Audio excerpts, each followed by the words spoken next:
dans ta tête, Stella, je me permets une fois de plus la question, est-ce qu'il y avait une arrière-pensée? Est-ce que tu attendais quelque chose de cette soirée avec Chris Brown? Non, mais c'est vrai que, enfin, il est magnifique, c'est un fantasme ce mec. Mais non, j'attendais rien. Je me suis dit, je vais arriver, euh, on va chiller comme dans les soirées américaines. Enfin, je pensais vraiment pas, j'avais pas du tout d'arrière-pensée.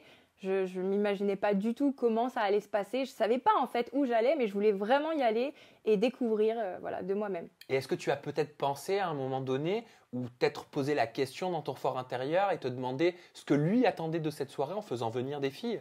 Bah ouais, c'est vrai que je me suis dit, bah peut-être qu'ils font venir des filles pour peut-être essayer de les séduire ou quoi, mais c'était pas du tout le cas en fait. On était vraiment comme si on était des amis et puis on s'entendait tous très bien avec les filles. Voilà, on était 7 filles, donc c'était franchement une ambiance superbe. Est-ce que tu peux nous expliquer les attitudes, les comportements, le comportement non verbal, la façon d'être, de s'exprimer de Chris Brown avec les filles présentes ce soir-là, avec toi? Oui, bah, c'est quelqu'un qui est très pudique, vraiment. Genre, il est très très pudique. Il s'exprime pas directement. Il va pas vraiment te regarder vraiment dans les yeux. Il va fuir un petit peu le regard. Il va regarder droit devant lui. Il va dire deux trois mots. Il va esquisser deux trois mots. Il va se remettre dans son coin. Il n'est pas du tout tactile, pas du tout, je sais pas, agressif ou ce qu'on pourrait penser de lui.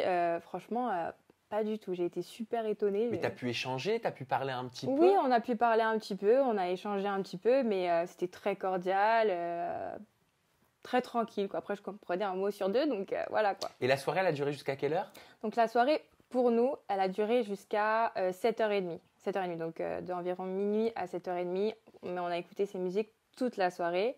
Après, les filles sont parties. Et nous, on est restés parce que moi, j'habitais très loin et je commençais à m'endormir un peu sur le canapé. Et de là, il a mis Spider-Man. On a regardé Spider-Man ensemble avec ma copine, du coup. Et bah, on était tous les trois en train de regarder Spider-Man. Et à 7h30, du coup, j'ai dit, bon, on va y aller.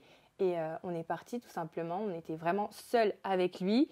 Et bon, il y avait deux de ses copains à un moment, mais ils allaient, ils venaient, et puis ils mangeaient, ils repartaient. Et enfin voilà quoi. Et quand vous lui avez annoncé à 7h30 du matin que vous alliez quitter la suite, quelle a été sa réaction?